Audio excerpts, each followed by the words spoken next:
सर्व आनंद चालू होता आणि त्या आनंदामध्ये निवृत्तीनाथांनी मुक्ताबाईला सांगितलं, आज मकर संक्रांतीचा दिवस आहे. आई वडील गेल्यापासून आपण कधी गोडधोड खाल्लंच नाही, डोळ्याने बघितलंय. गोडधोड आपल्या नशिबात नाहीये. पण आज मला भिक्षेमध्ये हरभऱ्याची डाळ, गोड तूप, कणिक, साखर आज एका गृहस्थाने मला दिली आहे. मांडे बनवशील? तुला मांडे बनवता येतील? आदिशक्ती मुक्ताबाईच्या डोळ्यात टचकन पाणी आलं. आदिशक्ती मुक्ताबाईने विचार केला, मायबाप मेल्याच्या नंतर पहिल्यांदा माझ्या भावाने मला काहीतरी खायला मागितलंय. जो स्वतः निवृत्त आहे, आज त्याला एक अपेक्षा झालेली आहे. काय दादा, मला एक छान मांडे बनवता येतात, पण मांडे बनवण्यासाठी रांधणं लागेल, म्हणजे मडक्याचं खापर लागेल. तू थोडा वेळ थांब दादा, मी खापर घेऊन येते. आदिशक्ती मुक्ताबाई तशाच उठल्या आणि पडत पडत पडत पडत कुंभाराच्या घरी गेल्या. कुंभार दादा, आज माझ्या मोठ्या भावाला मांडे खायची इच्छा झाली आहे, पण आमच्याकडे 4च वस्तू आहे आमच्या घरी. पाणी भरायला भोपळा आहे, पाणी भरणे आम्हाला 4ही भावंडांना पाणी प्यायला ग्लास सुद्धा नाही, मडकं तर दूरचा विषय. मागच्या वेळेस तुमच्याकडून ते खापर घेऊन गेली होती, पण त्याच्यात आता पाणी काही राहत नाही, तर मी भोपळ्याचा माठ बनवलाय. अंगावर सुतडीचे चिंध्या आहेत, कपडे तर नव्हतेच. ते टीव्ही मध्ये जे तुम्हाला कपडे दाखवले जातात ना, ते कपडे नाहीयेत संतांच्या अंगावर त्या काळात. जी जोडी दाखवल्या जाते, जे भगवे ते तसं काहीच नाहीये. माऊली ज्ञानोबारायांपासून तर निवृत्तीनाथ मुक्ताबाईच्या अंगावर सुतळीचे आणि नारळाच्या दोरीचे फक्त झाकण्यापुरतं त्यांनी तेवढे तर दोऱ्या ठेवलेल्या आहेत. 1 रुपया नाही खर्चायला. जो शिदा आता मिळाला त्याच्यामध्ये जीवन भागवणारे संत. कधी कधी विचार येतो, ज्यांनी जगाच्या कल्याणासाठी या मृत्यू लोकामध्ये अवतार घेतला आणि याच मृत्यू लोकाच्या लोकांनी मरेपर्यंत त्यांचा छळ केला, सांगा ना समाज कधी चांगला होता? आमच्यासारखा विचार करतो, याने मला चांगलं म्हटलं पाहिजे, त्याने मला मान दिला पाहिजे. अरे संतांचा विचार करा, कधीतरी चरित्र वाचा.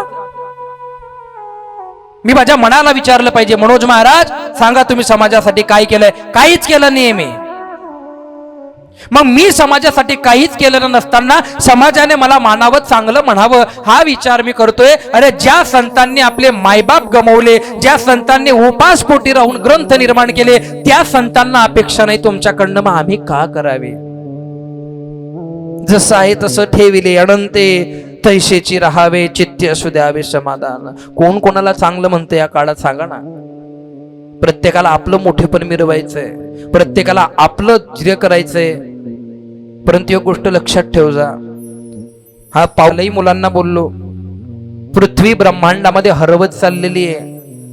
164 दिवसाच्या नंतर आपल्या पृथ्वीवरती एक ॲस्ट्रॉइड निघालेला आहे आणि तुम्ही त्या नासाच्या संशोधनात बघा, परवाचीच बातमी, तो ॲस्ट्रॉइड हा 220 दिवसापासून तीव्र गतीने पृथ्वीवरती येतोय आणि 592 आहेत तसे. एक छोटासा जरी ॲस्ट्रॉइड पृथ्वीला धडकला ना, देवाची शपथ घेऊन सांगतो 4 मिनिटात होत्याचं नव्हतं होऊन जाईल सगळं इथंच. मी तू पण, गाड्या घोड्या बंगल्या, फ्युचर, नाते गोते सगळं मातीत चाललं जाईल सगळं. आजपर्यंत समुद्राने कधी पातळी सोडली नव्हती, पण आज मुंबईमध्ये 4 किलोमीटर समुद्र घुसून गेलेला आहे. हे काय आहे? हे तुमचं पाप आहे, ही तुमची निंदा आहे, हे तुमचा काटकारस्थान आहे. तुम्ही उद्याचा विचार करत नाहीये, तुम्ही उद्याच्या शांततेचा विचार नाही करताय. आज तुम्हाला जी पर्वणी प्राप्त झाली भक्ती करायची, ती गमावून तुम्ही तुमच्या घमेंडमध्ये जीवन जगताय. सावधान. जेव्हा जेव्हा हे लोक त्यांची बुद्धी लावतील, तेव्हा तेव्हा मी या सृष्टीचा विनाश करेल. लावा ताकद, बघू कोण जिंकतं तर. आणि त्या दुःखातून बाहेर काढायला संत येतात, पण आम्ही त्यांना त्रास देतो, आम्ही त्यांची निंदा करतो, आम्ही आमच्या घमेंडीत जीवन जगतो. अरे संसारात नाही, सांगा ना आजपर्यंत कोणाचा संसार सफल झाला? सांगा ना आजपर्यंत संसारात शेवटी कोणाच्या हातात सुख मिळालं? अरे शेवटी दुःखच भोगायचंय. मग आज जर आमच्या अंगणात ही संत चरित्राची जर गंगा आली असेल, तर आम्ही त्याच्यात आंघोळ का करू नये? का संतांचं चरित्र श्रवण करून जीवनामध्ये बदल घडवण्याचा का प्रयत्न करू नये? सांगा ना. मुक्ताबाई कुंभाराच्या घरी गेलेली आहे. कुंभार दादा, मागच्या वेळेस मडकं दिलं होतं, यावेळेस देणार का? पण माझ्याकडे पैसे नाही बरं का, पण मी तुमचं काम करू शकते, मी तुमचं घर झाडू शकते, मी तुमचे कपडे धुवू शकते, मी तुमच्या घरी एक वेळचा स्वयंपाक करून देऊ शकते. नाही म्हणू नका. पहिल्यांदा माझ्या भावाने काहीतरी खायला मागितलंय आणि मला मडकं पुरं नकोय, फुटलेलं फाटलेलं खापर चालेल मला. परिस्थिती बोले बनवणार आहे. तुम्ही येणार खायला? व्यवस्थित बोल मुक्ते. तुमच्यासारख्या गाढवांच्या घरी जेवण करायला जन्म झाला का आमचा? मुक्ताबाईने मान खाली टाकली, खापर लपवलं. विशोबाने सांगितलं, आण ते खापर इकडे, मी फोडून टाकेल मुक्ते. मुक्ताबाईने हात पुढे केले, तुम्ही माझ्यापेक्षा मोठे, तुमच्या पुढे माझी ताकद चालणार नाही. आणि तुमच्या मनात आलंय ना मी हिचं खापर फोडेल, तर तुम्ही फोडणार, मला माहितीये, मी दुसरं आणेल. मुक्ताबाईने खापर देऊन दिलं आणि घेतल्याबरोबर पुऱ्या ताकदीने दगडावरती आपटलं विसोबा चाटेने ते खापर. मुक्ताबाई तशीच पडत निघाली कुंभाराच्या घराकडे. तिच्या आधी विसोबा केचर गेले आणि सांगितलं, सावधान, जर त्या गाढवांच्या संन्याशाच्या पोरांना जर तुम्ही परत आता खापर दिलं तर गाठ माझ्याशी आहे. मुक्ताबाई हताश नजरेने त्या कुंभाराकडे बघत होती. दादा, आता कुंभाराचा नाईलाज झाला आणि परत कुंभाराच्या दारी आली, म्हणून त्या कुंभाराच्या दारामध्ये ढोरासारखं मुक्ताबाईला लातांनी मारलं विसोबा चाटेने. मुक्ताबाई एकच सांगत होती, किती मारायचं ते मारा, माझ्या किती खापरं फोडायचे ते फोडा, पण थोडस तुकडं मला घरी घेऊन जाऊ द्या. अहो, पहिल्यांदा माझ्या भावाने मांडे खायची इच्छा व्यक्त केली, पण नाही खापर दिलं. तशीच अंग भरलेल्या कपड्याने परत आली. मुक्ताबाई रडत होती. आता लीला बघा, थोड्या वेळा आधी माऊली ज्ञानोबाराय संतापामध्ये होते, आता मुक्ताबाई संतापामध्ये. आणि मुक्ताबाई सांगायला लागली, दादा, जगण्यात अर्थ नाही. आता कधी तुला मारता, कधी मला मारता. तेव्हा ज्ञानोबाराय सांगता, मुक्ते, तू आता सांगून गेली ना मला, योगी पावन मनाचा, आपण लोकांचा अन्याय सहन करायसाठी जन्माला असं तू बोलली ना मला. खरंय दादा तुझं, पण आता नाही सहन होत. हे टोचून बोलणं बंद झालं, आता हे डायरेक्ट मारतात. दादा, एवढं काय पाप केलंय आपण. निवृत्तीनाथांनी मुक्ताबाईला जवळ घेतलं, तिचे अश्रू पुसले आणि मुक्ताबाईने पाय धरले निवृत्तीनाथांचे. दादा, पहिल्यांदा तुम्ही काहीतरी मागितलं, पण मी तुम्हाला देऊ शकलेत नाही, मला माफ करा, मी फार पापीनी आहे. तेव्हा माऊली ज्ञानोबाराय सांगता, अगं, मांडे भाजायला लागतं काय? रांधणं लागतं ना, खापर लागतं ना, तू मांडे बनव, मी आणतो खापर. नको दादा, तुला बी मारतील ते. अगं, तू बनव. मुक्ताबाईने मांडे बनवण्याची सगळी प्रोसेस तयार केली, कणिक भिजवली, त्याच्यात पुरण टाकलं आणि माऊली ज्ञानोबारायांनी आता जसं घोडा बनतात तसे घोडे बनले आणि आपला जठराग्नी निर्माण केला, पाठ लाल बुंद केली आणि मुक्ताबाईला सांगितलं, मुक्ता, भाज मांडे.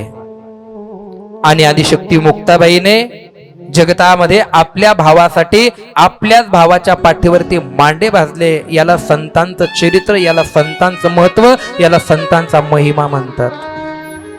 पण एक गोष्ट लक्षात ठेव जा, आणि तेव्हा संत ज्ञानेश्वरांनी शाप दिलेला आहे आळंदीच्या सर्व कुंभारांना, याच्या पुढे चंद्र सूर्य आहे तोपर्यंत आळंदीमध्ये कोणी मडकं घडवू शकणार नाही. आणि आजही आळंदीत मडकं घडत नाही, आजही कुंभाराचं जातं फिरत नाही. हा साधूचा शाप आहे.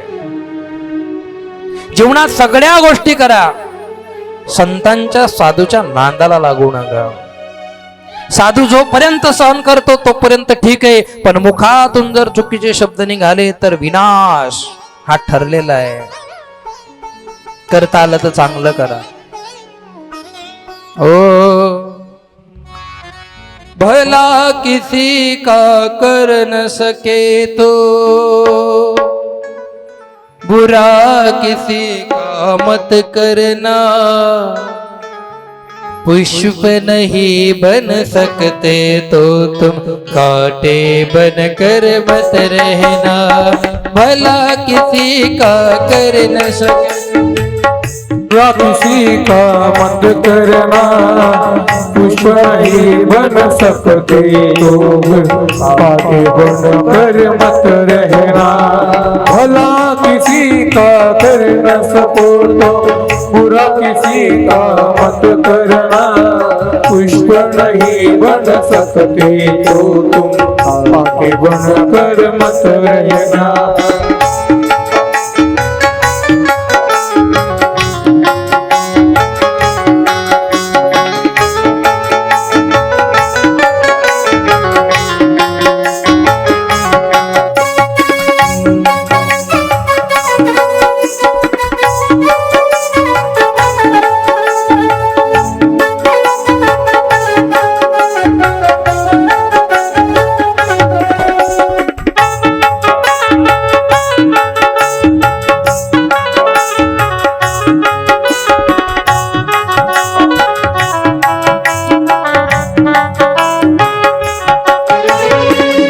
सके भगवान अगर तुम कम से कम इंसान बनो, न कभी हैवान बनो, न कभी शैतान बनो।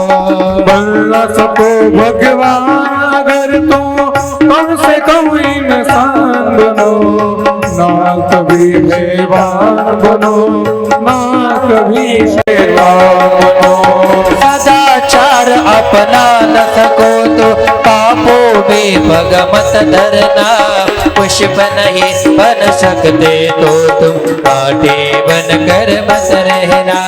भला किसी का कर न सको तो बुरा किसी का मत करना, पुष्प नहीं बन सकते तो तुम कांटे बन कर मत रहना।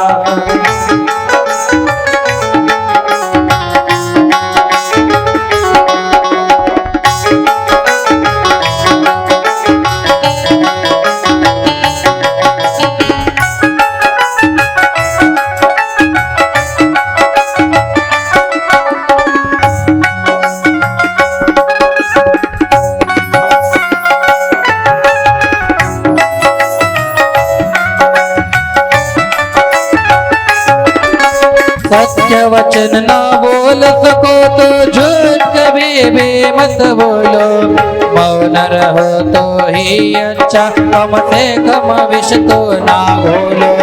सत्य वचन ना बोल सको तो झूठ कभी भी मत बोलो, मौन रहो तो ही अच्छा, कम से कम विष तो मत बोलो। सत्य वचन ना बोल सको तो झूठ कभी भी मत बोलो, मौन रहो तो ही अच्छा, कम से कम विष तो ना बोलो। बोलो यदि पहले तुम तोलो,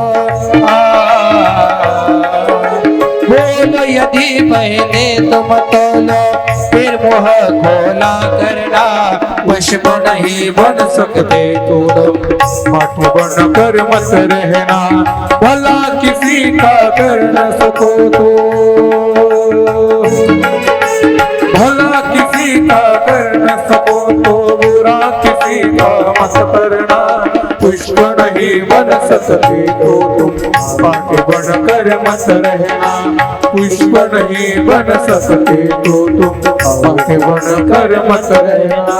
घर न किसी का बसा सको तो झोपड़ियाँ न जला देना, मरहम पट्टी कर न सको तो नफर नमक न लगा देना।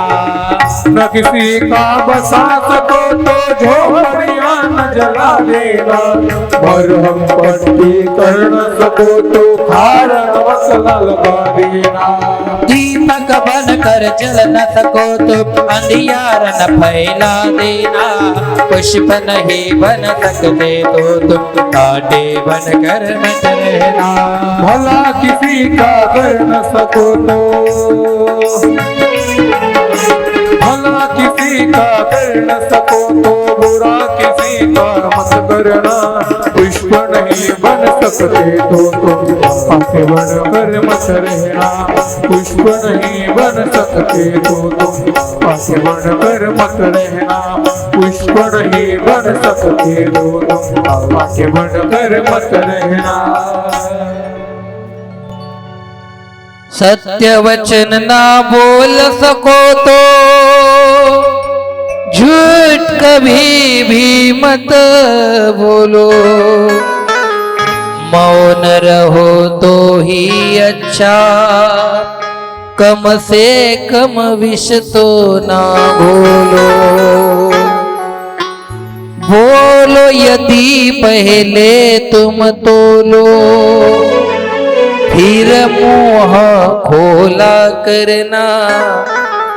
पुष्प नहीं बन सकते तो तुम कांटे बनकर मत रहना। घर न किसी का बसा सको तो झोपड़िया न जला देना। मरहम पट्टी कर न सको तो खार नमक न लगा देना। दीपक बनकर जल न सके तो अंधियारा न फैला देना। पुष्प नहीं बन सकते तो तुम कांटे बनकर मत रहना। भला किसी का कर न सके तो बुरा किसी का मत करना। पुष्प नहीं बन सकते तो तुम कांटे बन कर मत रहना। सियावर रामचंद्र भगवान की जय। उमापति महादेव की जय। बोलो रे भाई सब संतन की जय।